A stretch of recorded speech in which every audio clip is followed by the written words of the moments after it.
like a lot of my audience is based around like music, right? And that self-confidence is necessary for any artist to be successful. And what I often tell artists is, if you don't believe in you, if you don't believe in this song, how is anybody else going to believe in it? I'm really excited by it. I feel like every single time that a new species of content comes into the content mix, it's very interesting. I say to people that want to work with me, sometimes they're like, I want to get into content, I want to get into this. And I say, okay, we're going to make the decision right now. Take out your phone. And I say, open up YouTube. And I open up YouTube and I look at what their recommended page is. And if it's all like sports cars or football, like, 15 best penalties of the World Cup, I'm like, you lied. Before you leave though, I got 2 more questions. Number 1, give me your top 5 musicians. It doesn't have to be rappers, just top 5 musicians all time, dead or alive.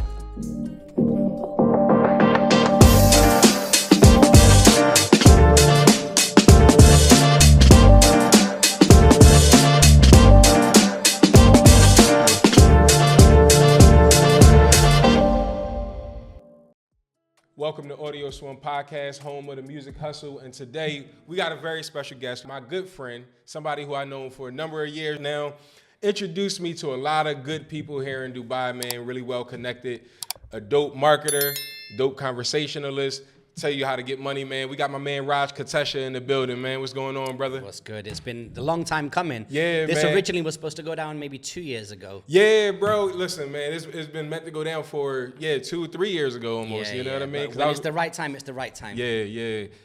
A lot of growth, man, since then, bro.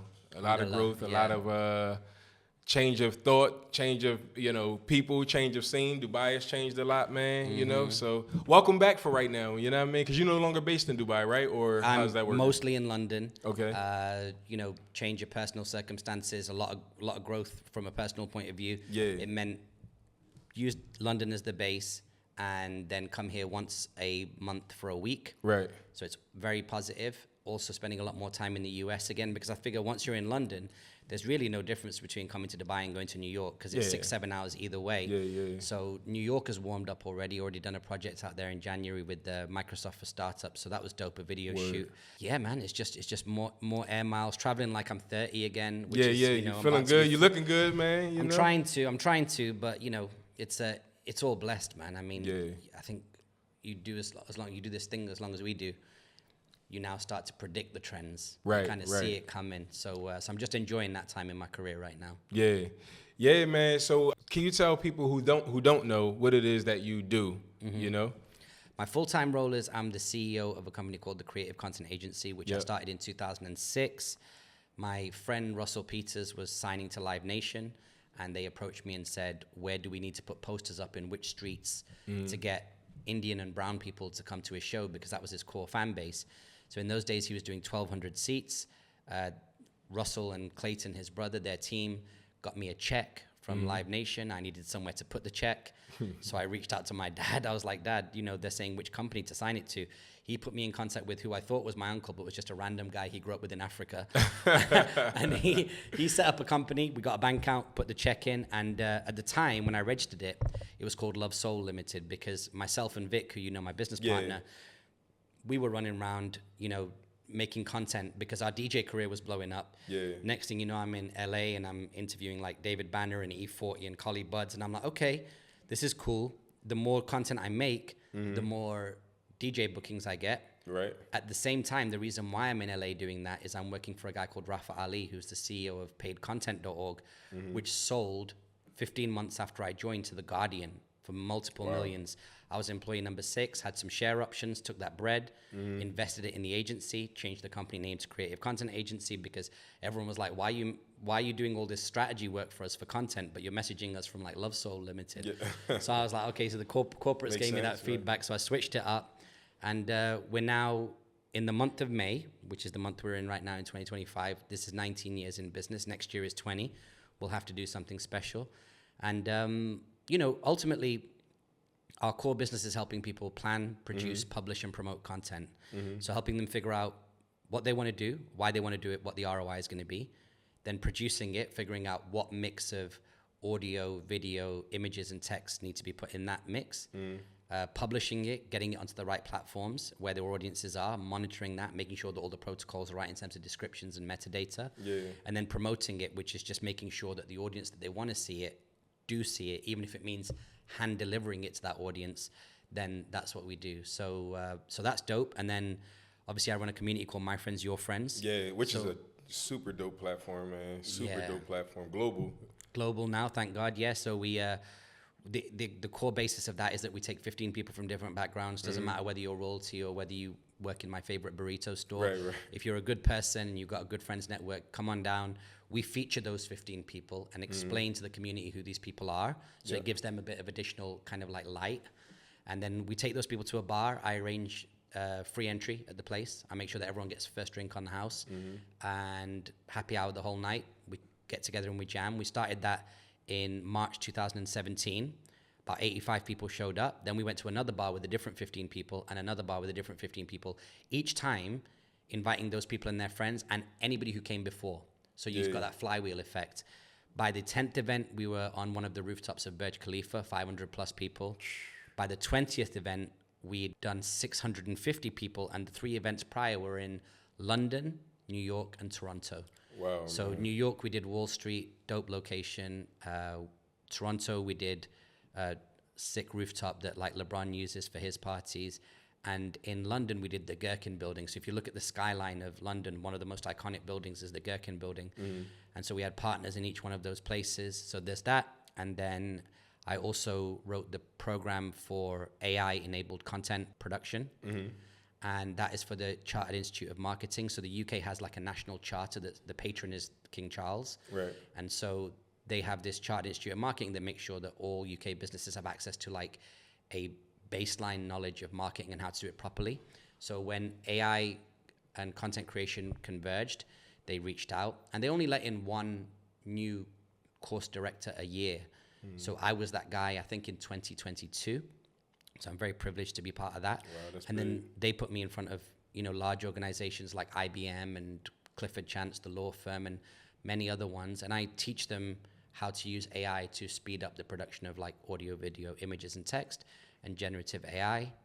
And I have also wrote a program, which I'm writing a book for now, which is called Undeniable Social Proof, which we call USP. So the website is uspmasters.com. You can go there and I'll train you for free. You don't even need to give me your email address. And they watch videos. And effectively what USP stands for is Undeniable Social Proof.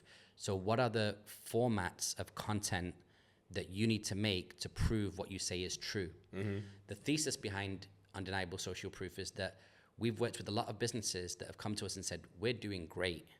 We just don't have any evidence of it online. And that's really my perfect customer. So we call that the great IRL URL gap, which means IRL, they're doing phenomenal things in real life. URLs, they've just not produced the content and posted it online that points back to their reality. And if they did, they would see even more growth. Most of these brands are not realizing that as a result of having this IRL URL gap, that they're losing out on leads, sales, partnerships, opportunities, investment, sponsorship, etc. So we take them through kind of 3 broad pillars of content. One is evidence-based content, one is educational content, and one is engagement content. And under each one of those, we have like a bunch of formats that we've mastered, that we've used on my brand, that we've used on huge brands like Tony Robbins and Gary Vaynerchuk, and even in the hip-hop world. Like these are people that we work with directly or our clients bring us, and we follow the same format. So now, as I go into my 20th year and I'm maybe looking at still being in 5th gear, but not being at the top of the 5th gear, but still being in 5th, I think, putting out a book would be helpful because it kind of is a once and for all location where people can read or listen to the audiobook. So hopefully by 2026, that'll be completed. I'd say that's about it. And I'm still out here pushing, I'm still the face of all the things that I do. So obviously I still do like, national TV, radio, all the great things that Dubai gives us as an opportunity to do. Right. Now it's amazing, bro. How do you keep up with it all, man? Like, as I'm hearing you speak, man, there's just so many moving parts, so many, and they all dope as well. Cause like nothing you do is like, oh, all right, there's no throwaway. Like everything you do is super quality. You know what I mean? How do you keep up with that? I make sure that it all forms part of the same ecosystem. So the number one question that I get asked is, how do you do My Friends, Your Friends for free? We've done 20 of these events worldwide. No one's ever paid a penny to get in. And that is because I get a ton of attention and even sometimes some media support and media coverage. And that means that everyone knows who Raj Kotecha is and what he's good at, which is content strategy. Of those thousands of people, a fraction of 1% are eligible to work with my agency. Right. Because we're very selective as to who we work with, we get to offer a price point, charge a price point that is slightly higher than what most agencies charge. We are an expensive agency. Off the back of that noise and commotion, a chartered institute of marketing will see me doing my thing. Off the back of that, there'll be opportunities to work with corporates. Off the back of those corporates, they might be interested in USP. So I think it's important to build like an ecosystem. But I think what's really the difference between an ecosystem and what I've done is because it all came from me, I would actually argue it's an ecosystem. Right? I like the term, you know what I mean? Yeah. Because it's not as if there's dozens of people working on this business every single day. It's myself and a very, very small trusted team. Right. And I'm the one that can take all these things to market. And I'm also the backstop, which is that if someone has the most difficult question they could possibly come up with regards to any of our subject matter areas, I'm the principal of the organization that can jump in on WhatsApp or jump on a call and be like, this is our position. Right. Man, that's amazing, bro. So you were like an early adapter to like the whole content space, you know, content creation space, or, you know, getting education out there or influence of somehow. Bro, what made you think of that so early on in the game? Because, you know, a lot of people, it took, for me, it's still catching on for me. I'm late bloomer, you know what I mean? Like, I know the importance of it when it comes down to the artists that I'm dealing with, but how important is it for, I mean, I'm not really reflective of that on my own personal brand, which I need to, you know what I mean? But you were an earlier adapter in that. Like, how did you see what was coming? Well, I grew up in a shop, in my dad's shop. So if you speak to most East African Indians, as in people that left India, went to Africa, went from Africa to England, just the path of the colonizer, basically, we had to survive and do business. So I grew up in a 2-bedroom place with 7 people in the house, and basically our whole lower floor was our shop. Right. So I'm constantly around like transactions, talking to different people. One person might be like a poor working class guy that works in a factory. The next person might be a police officer. The next person might be my dad's bank manager. Yeah. So you develop that versatility to talk to different people, and it's rapid fire. It's almost like, you know, HIIT training, high intensity interval training. It's almost like high intensity interval conversation and rapport building. You know, every 40 seconds you're talking to somebody new. And so as a result of that, I think that kind of built an elasticity in my personality and my muscle memory, where I can meet people where they are. And as a result of that, you build empathy. And once you build empathy, you get a sense of what people's needs are. Right. Once you get a sense of what people's needs are, you can anticipate what those needs are. And then that's the advantage of business. Right. Is that most entrepreneurs have an anticipatory sense of where someone's needs are, where the market's going, where culture's going. Right. And I consider myself part of that cohort. Yeah. Nah, that's dope, bro. You seem like you're very reflective as well. And when you speak, you like, you know, you speak with a lot of not. It's just like I know what the hell is going on. You know what I'm saying? I know what it is that I need to do, and I know what it is that, you know, you need to do in order to be successful, bro. How did you get that, like, that energy? You know what I mean? To do that. You know, because for me it looks like reflection, but it could be something different. You know what I mean? I have just always been like ultra confident. I think there's times where, you know, a lot of children are born with an inherent confidence. Right. It's the reason why they'll touch the oven door when it's hot, or it's the reason why they'll run really fast past a chair and bang their head. It's because they have the confidence that when they're doing it, everything will be okay. And then life teaches them otherwise. Right. I think each time where I was meant to learn a lesson, I'm so blessed to have 2 great parents that were like, you're great, you're the best, you can do it. Anybody who's ever met my mum and dad are like, God damn, that's like your 2 biggest cheerleaders. Yeah. And I think when you hear that all the time and you come home with bad grades, or maybe you've messed up at school, or you've engaged in something that's not quite what society wants you to do, they were very, very forgiving. And therefore, rather than teach me a lesson, they gave me the space to go back to my room and think about it. And as a result of that, I kind of was able to gauge what is bad and what's going to knock you out of this game forever. And what is just something that you don't need to do again. Or if you do it, how do you do it and play within the boundaries where you can still address the opportunity you're trying to get. Right.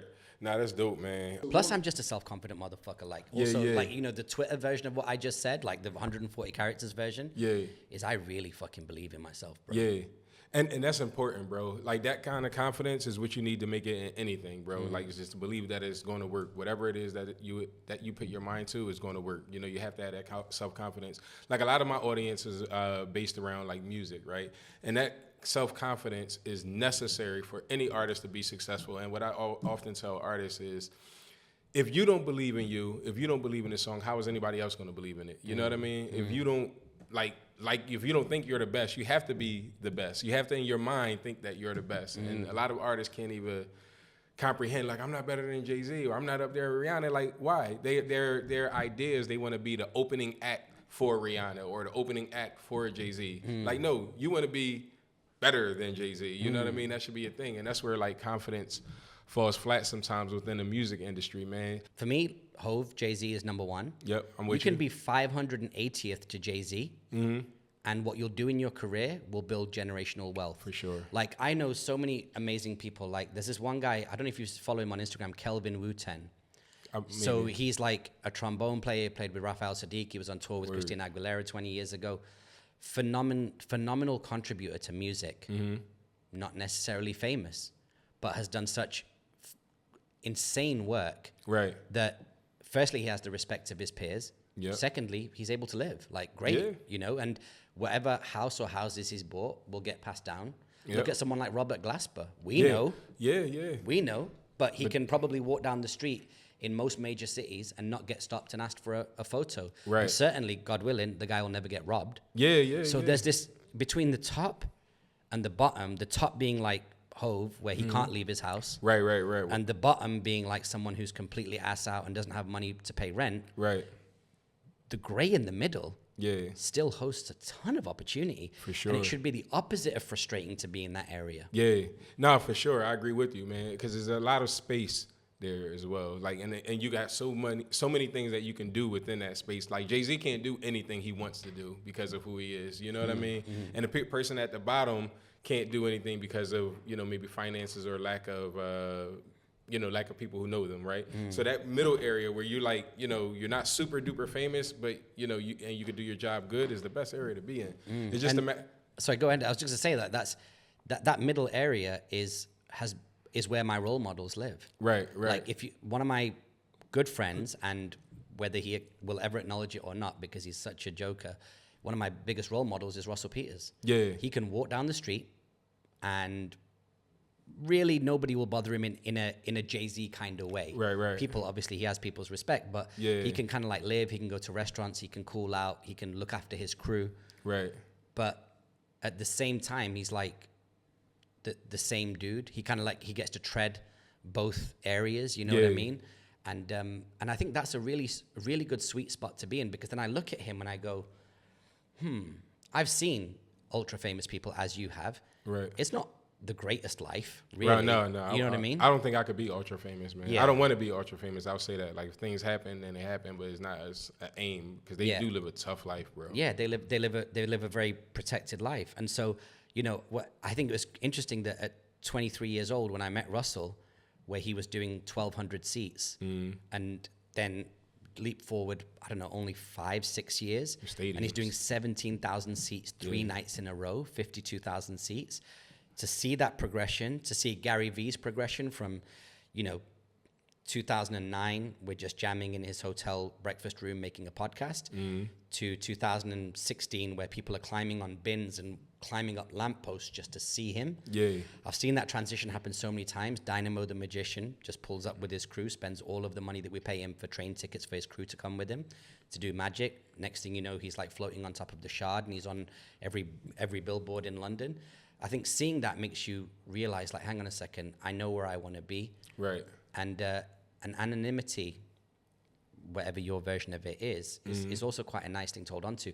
I like being in Dubai, walking through Dubai Mall, and someone asking for a selfie. Yeah. But still then being able to continue on to the cafe and hang out with my mom and dad and family and jam. Yeah, no, I agree, bro. I think that is the sweet spot. It feels good to get recognized for your contribution to what it is that you do, but you know, some people, man, they just make it very difficult to live, you know, and just in general, man. What do you think about streaming, like the streamers, like the YouTubers or the Kai Cenats who are like doing Twitch and all of that? What do you think about that version of content? Like, or does it fall in like the same lane as everything else in content? I'm really excited by it. I feel like every single time that a new species of content comes into the content mix, it's very interesting.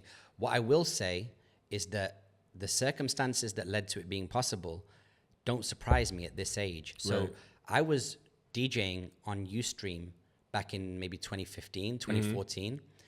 And it was like my friends would jump on Ustream. I could connect the aux cable to my laptop and just stream music. At that time, no one's taking your stream down. Then COVID happens. D-Nice gets busy with it on Instagram.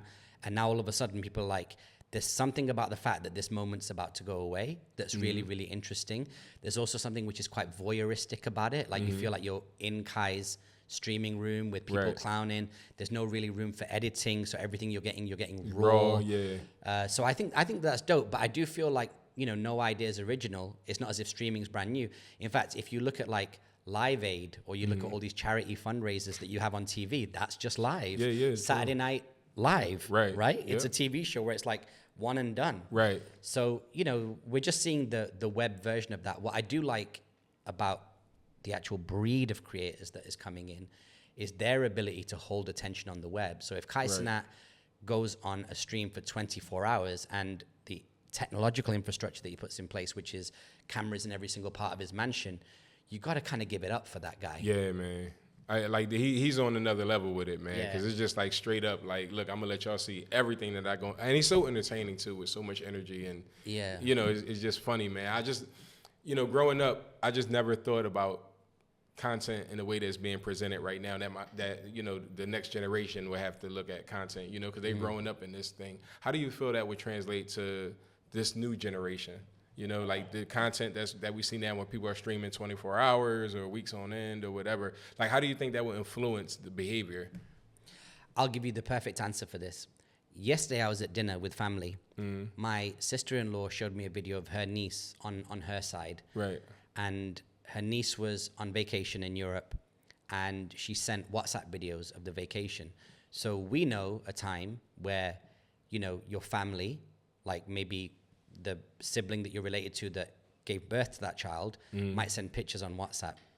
Then they might send a cute little video. In this video, the little girl was hosting the WhatsApp video. Wow. And it was characteristically identical to a travel vlogger. So to answer your question, what do I think of it?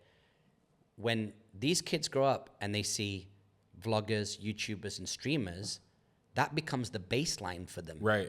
The same way that when we were coming up, we might see like Top of the Pops or Soul Train. And we're like, well, the baseline for having fun is getting up and dancing and, you know, jamming. They're going to be like, well, the baseline for having fun is talking into a camera and doing, you know, hosting to whoever I'm hosting to, whether it's multiple thousands of people on the stream or my uncle and aunt in Dubai. So I think that that's good. I think it raises the baseline.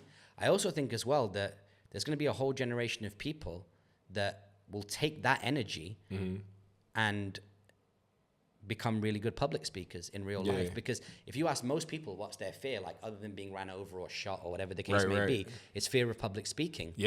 Now, if they can get it on camera, they can maybe do it in real life. On the flip side, I've worked with a lot of influencers, as I'm sure you have, where on camera they're alive. But you put them in a room full of like more than 19 people and they can't even say their name and shake a hand properly. Like they literally, I've worked with people that I've brought them to my events and they're huge on the internet and people love them. But when you shake the hand, it's limp. They haven't even mastered gripping in a handshake. So, you know, we're gonna see how it plays out. But overall, I think what it does is it normalizes the idea of talking to camera and the idea of talking to the masses. And I think that has an opportunity for great things for most people. And of course, because the internet is the internet, there's going to be a small pocket of nefarious people that will not use that power for good. And as far as their community, like as far as this new next generation coming up, as far as building their community, do you think that, because as the world changes, more things are going digital. Like you can order food online, you can pretty much do everything online. You don't need to pretty much go outside your house to do anything. Really anything except for go to the doctor. And these days, it's apps for pretty much everything, even to bringing a doctor to you. So how do you think that would influence like this new generation, like as far as like human in real life interactions? You know what I mean? Like I know you said like about, what's happening now with people who can't do that, but I mean just because they're going to be ingrained in this. This is like a part of their identity now. You know what I mean? Do you think that will kind of make humanity go backwards, or backwards as far as socializing, but then, I know it has some meaning of going forward as far as technology and stuff, but how do you feel that would? I think the balance between things that are done in real life and online is going to enter a cycle that we see with fashion. So I'll give you an example. In the 90s, when we were all at school, girls would come in wearing bell bottoms. Right. And we'd be like, yo, this is amazing. They look so good. Whilst the girls' moms would be like, we wore this in the 70s. Right. And this is the comeback. Right now, when you look at the way that young teenagers are dressing, like I've got a 13, 14-year-old roughly niece. And she came to my house the other day and she looked like she was in Jade or SWV. Oversized checkered shirt, baggy jeans, fully covered, no skin showing. Right. And their parents are saying like, yo, you can dress a bit more stylish, but they want to dress like 90s R&B groups like Aaliyah, right? So I think what's going to happen is that aspects of life that can be done in real life and digitally will cycle. Right. I think there'll be a period of time, and I think we're seeing it now, where in real life, outside breathing fresh air becomes fashionable again. Yeah. Like there are lots of people right now that are spending less time on Instagram, but more time building their own WhatsApp communities, specifically for the purpose to meet at a certain time on a certain beach, run a certain distance, end up at a coffee shop, have a matcha and talk. Yeah. Right? So I think we're going to see, but then there'll be a period of time where that is the norm, and then brands will get involved and it'll get played out and overused, and then the world will go back underground digitally. So and then they'll get sick of it and they'll come back up outside again.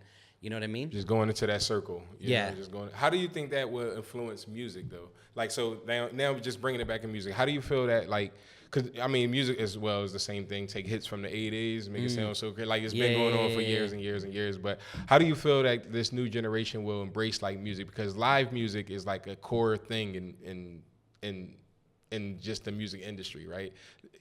Concerts, that's something that you would never think go out of style. But these days they got so much technology, and a lot of people, like, I'm in my mind when I'm talking, I'm thinking of one specific person who has I'm not going to call it an issue, but just like he doesn't like going out in public to these things. He's quite famous. He just doesn't like going out in public because he can't, just walk around.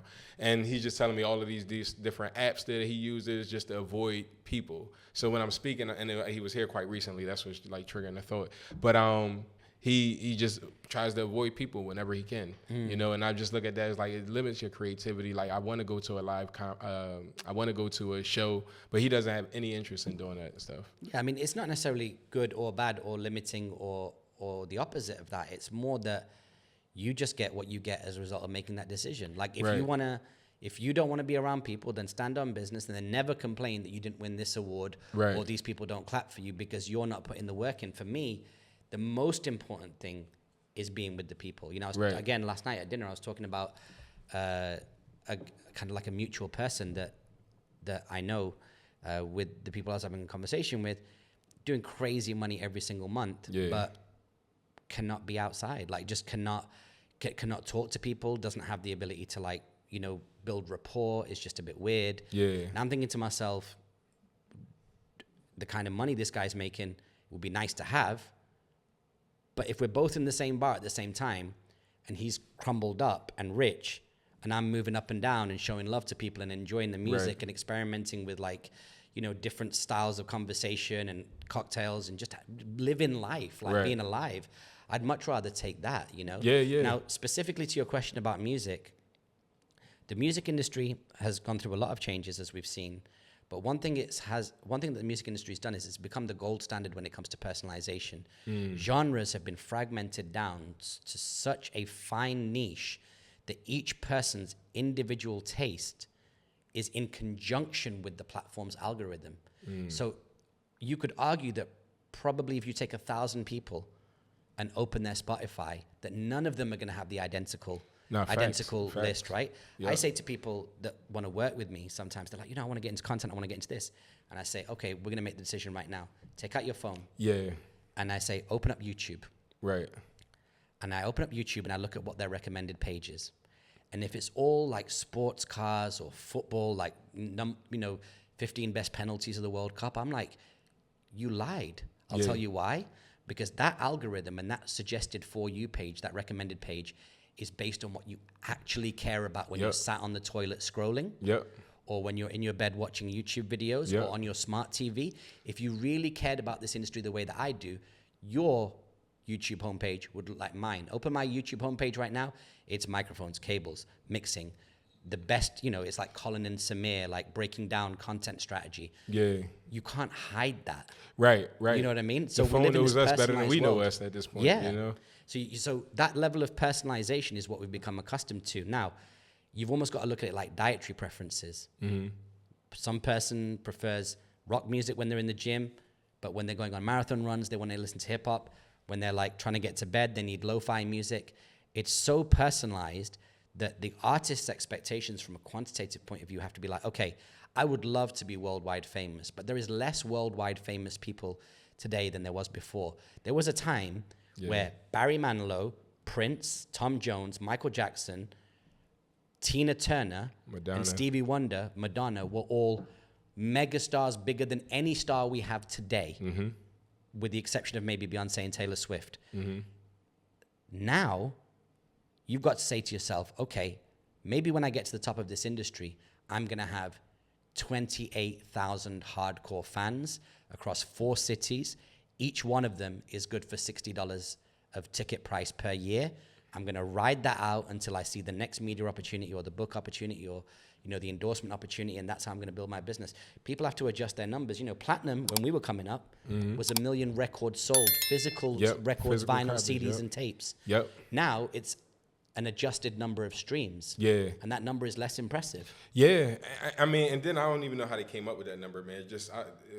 It's crazy, man. Yeah, just to appease people like us, I'd say. Because we're like, it's not the same. Right. Like, yes, it don't even feel the same, though. You know what I mean? Like, back in the day, you had to have this amount of copies sold or at least printed up, you know what I mean, to kind of go platinum. Now it's just, you got a certain amount of streams. It's like, those streams is crazy to me. I mean, look, if you look at Spotify, if Spotify charges you $15 a month for all music that you don't own, the exact opposite of that was true 25 years ago. Yep, 15 for It was one. $15 for one CD that you do own.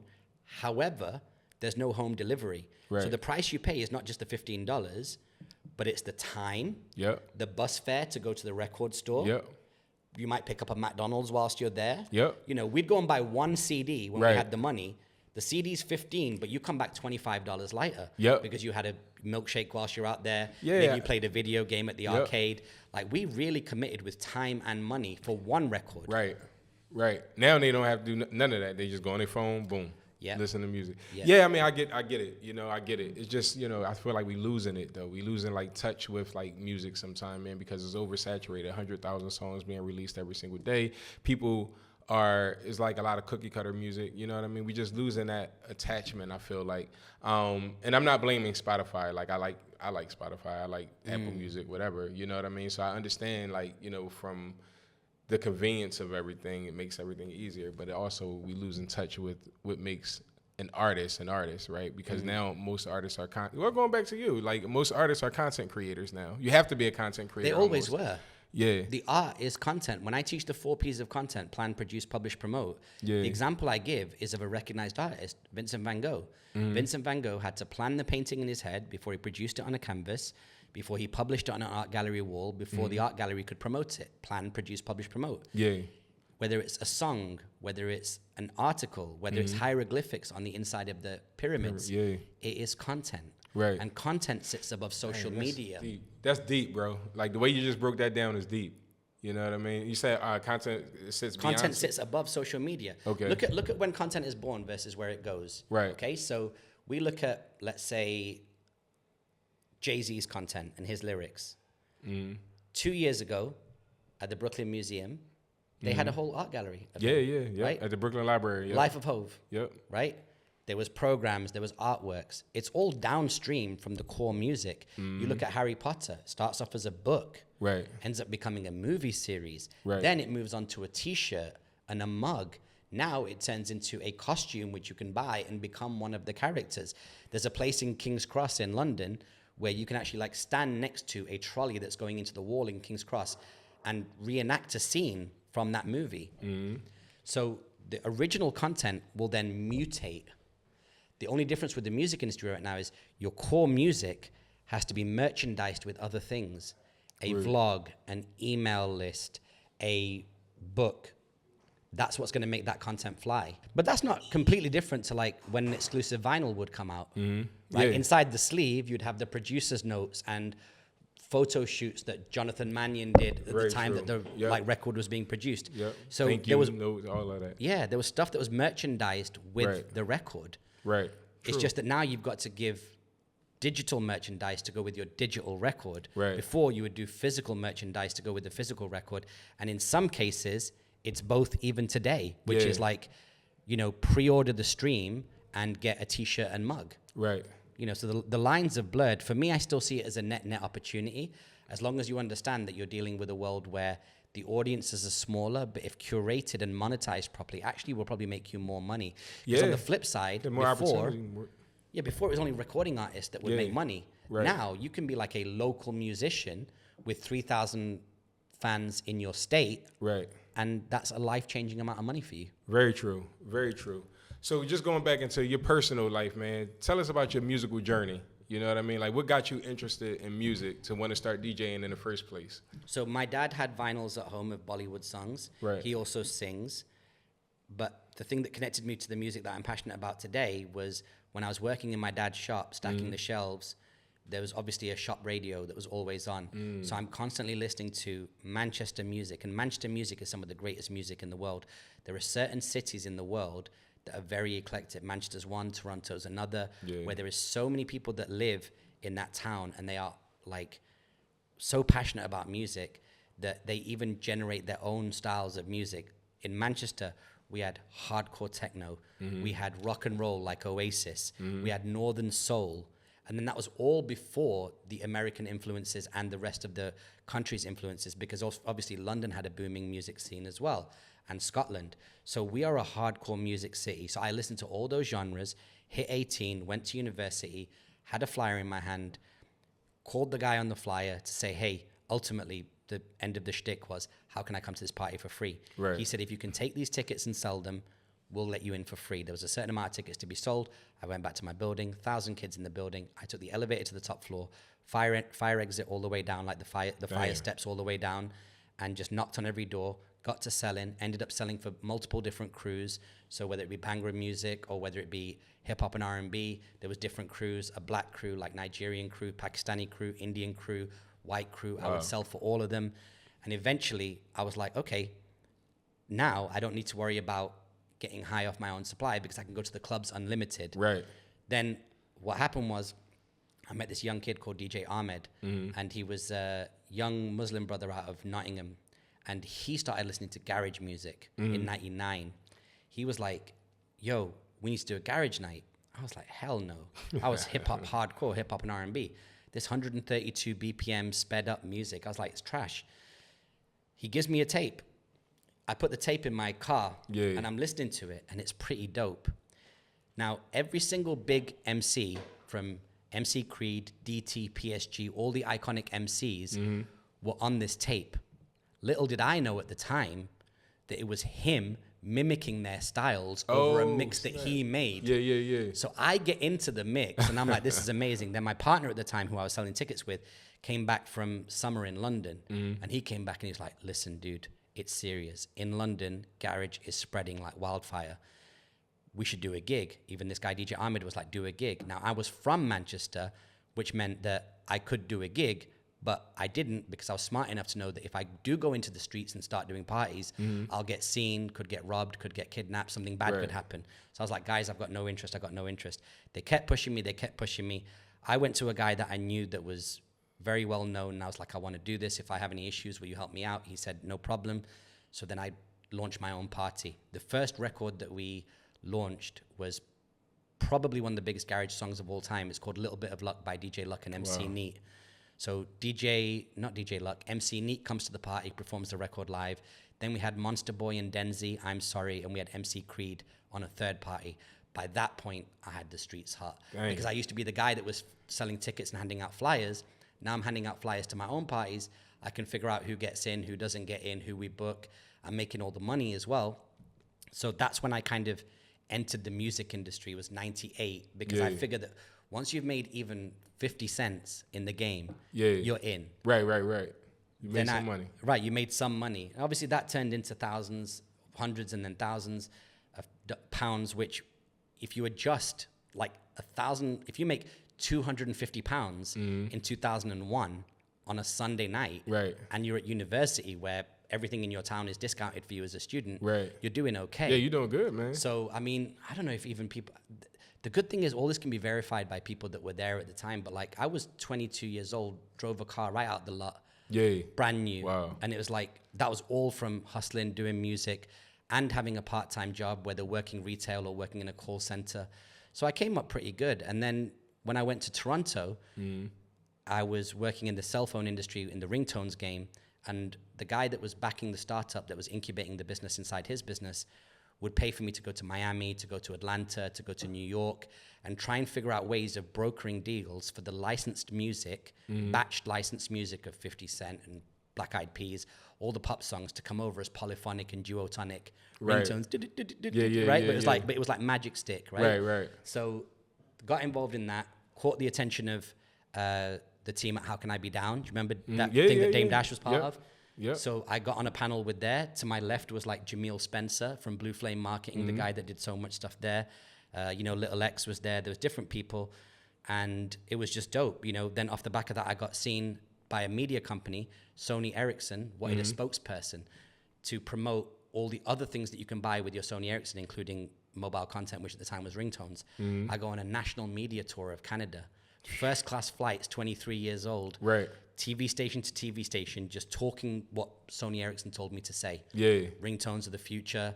There's a clip of me in 2004 or 5 talking about podcasts. Wow. And playing a podcast on a phone on TV, Wow, way ahead of the game. I mean, I recorded my first ever podcast in 2009 with Gary Vaynerchuk, and I started the podcast, Welcome to the Creative Content Agency podcast. I'm your host, Raj Kotecha, and on the show today is Gary Vaynerchuk, 2009.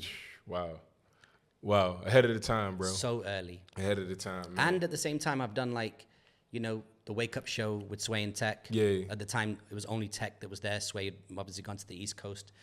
And I mean, this music game has put me in a wonderful place. I had meaningful conversations with Pharrell Williams. It might be 42 seconds, but the kind of knowledge that guy can drop on you as he's just randomly walking out of his cabin where he's getting changed before he goes on stage. Right. You might have a nice conversation. Yo, man, I really appreciate the records. Here's my thoughts on this. He gives his thoughts back. You walk away and you're like, I'm never going to be the same. Because these people are geniuses. Right. Got a chance to meet Amy Winehouse and just so many wonderful people. I mean, I really won the lottery. But the biggest moment was when I realized that from a content perspective and being big in the corporate world that I am now, that if I have a video where I'm interviewing the RZA and you take me out of the video and put in a corporate guy, and you take the RZA out and you put in like the Minister of Tourism for some country. Right. Just switching out the host and the guest changes the subject matter. If that subject matter is more valuable, you can make more money behind the camera than in front of it. Yeah. Because the more times I was on camera interviewing David Banner, E40, RZA, Method Man, Raekwon the Chef, whoever, musicians, it was at scale at that time. If I take me out and put somebody else in who's speaking about something which is macroeconomic or affects the world with a subject matter expert who's not a rapper or a musician, but somebody whose decision will impact how this all goes down, that's high value. That's the stuff that I realized. I was like, hang on a second, it's the same game. And if you get an accountant to do 2 minutes on a change in tax, and that goes up on Instagram, that's their single. Yeah. And that single might fly. Yep. No, facts, bro. Facts, man. No, you got to figure it out, man. You got to figure it out, bro. Like, honestly, man, I really appreciate you for taking the time out today to kind of just link with me. It's been a long time coming, bro. You dropped so many valuable gems for our watchers and listeners to, like, just tap into, and even myself, bro. Like, you just, I admire your brain, bro. You know what I mean? Like, you just really one of the ones who understand it, you know what I mean, in a way that most people can't even understand it, bro. Before you leave, though, I got 2 more questions. Yeah. Number 1, give me your top 5 musicians. It doesn't have to be rappers, just top 5 musicians all time, dead or alive. The greatest musician that I would say I've enjoyed the most, and I might, anybody who's passionate about music might change. Yeah, it's always going to be a... But for me, I would say, like, it has to be people that have put out, like, really meaningful albums. I think it's difficult to argue with Jill Scott as a live recording artist and as a live artist and a recording artist. Philly native, so there you go. I think that she's probably close to perfect. I would say Raphael Sadiq. Oh, man, amazing. I think he's one of the most underrated artists. I'm not probably ever, bro. Like one of the most underrated artists ever. Like his voice, the production, he play instruments, bro. This guy is amazing, and he doesn't get enough credit. So dope. Now, speaking of underrated, although she doesn't do all of this stuff, but voice-wise, Coco from SWV. Okay, all right. I think she's incredible. I still get so much joy from listening to Michael Jackson. Yeah, man. Mike is a one of one, man. Yeah. I mean, Mike is a one of one, bro. Because Mike gave you a feeling. It's not that he had the best voice in the world. It's not that he had he did have the best production. But, I mean, it's the feeling that Mike get. I don't think it's duplicated. You can't duplicate that. You know what I mean? It just translates. Yeah. On wax or on digital now. But yeah. I would say that he's the greatest. Now, of course, I could mention, if I go with fifth, and it's not fifth in order, it's just fifth in that cohort, right? So, of course, like, Stylistics, Delphonics, SOS, Gap Band, all that is Prince is all included as a standard Stevie. But yeah, fifth would be Hove. Yeah. Because I find that in my career, Hove's just gotten me out of so many moments where I'm like, what do I do next? And he's probably already rapped about it somewhere. Right. And more often than not, if you just bounce around his records, the gems are there and all they unearth. Yeah. All the time. He's my number one, bro. Like for me, and I had a conversation yesterday. I was doing a podcast with a good friend of mine, T. Wayne, and he was like, he had a different top. We did 3 for him, top 3. But I was labeling like Hove. I was like, Hove, same like you, bro. Yeah. Hove done where he raps. I felt pretty much every emotion besides making $1 billion and marrying Beyonce. They're the only 2 emotions that I haven't felt that, he raps about. But other than that, I felt every emotion that Hov rapped about. I can relate 100% to everything, with the exception of the billionaire and Beyonce, Yeah, I mean, if you and I got my own Beyonce, you know what I mean? Yeah, for real, yeah. I think if you break down the quote-unquote economic impact of Hov's work, there are so many people that have gone on to become rich or wealthy as a result of him. And I say the same thing with Gary Vaynerchuk. Yeah. There'll never be a number to quantify every single dollar that's funneled up into people's pockets as a result of something that he said downstream into their ears. Facts. So, these things are like, they exist on a quantum. Yep. We'll never be able to put a number on it. Yeah. But it's just, it's so impactful. Nah, facts, bro. Facts. Yeah. And last thing, man, can you give our users any parting advice that they would use to help further their music career? The same thing that I say to every single music person that hits me up and says, I can't do this, he who owns the customer is king. Right now, if you're complaining about, not getting a look when this festival comes to your town, not getting support from radio, he who owns the customer is king. When I say owns the customer, as in you can communicate to your customer with no algorithm in between you. And the way that you do that is you go to a website called kit.com, KIT.com. You build a landing page. There's YouTube videos that will explain how to do this in 5 minutes. You make sure that landing page is alongside, adjacent to every single thing that you release, every single place that you go, everybody you speak to, and you build that direct mailing list. Off the back of that mailing list, you might get a 20, 40, 60% open rate because these are people that have willingly given you, as a niche person, their email address and their contact details. If I asked you today, right now, would you rather post something which this market does all the time? A rapper in Dubai will put out a 40-second thing and then it'll just end. And I'm like, you had my attention. You could have finished the record so I could have given you my final decision on it. Or they say 1,000 likes and I'll drop the whole thing. Bro, we don't care enough. We got a bunch of I might be in traffic right now. I haven't got time for this. Right. But if I was able to leave my contact details with you, and when you're in my town or when you've got something for sale that I can buy it, that's it. And I would much rather have 20% of people opening my emails than 8% of people seeing me on Instagram, because when they open the email, they walk into the environment that I've written and displayed for them. Right. On Instagram, it's just part of the thumb moving. It's algorithm.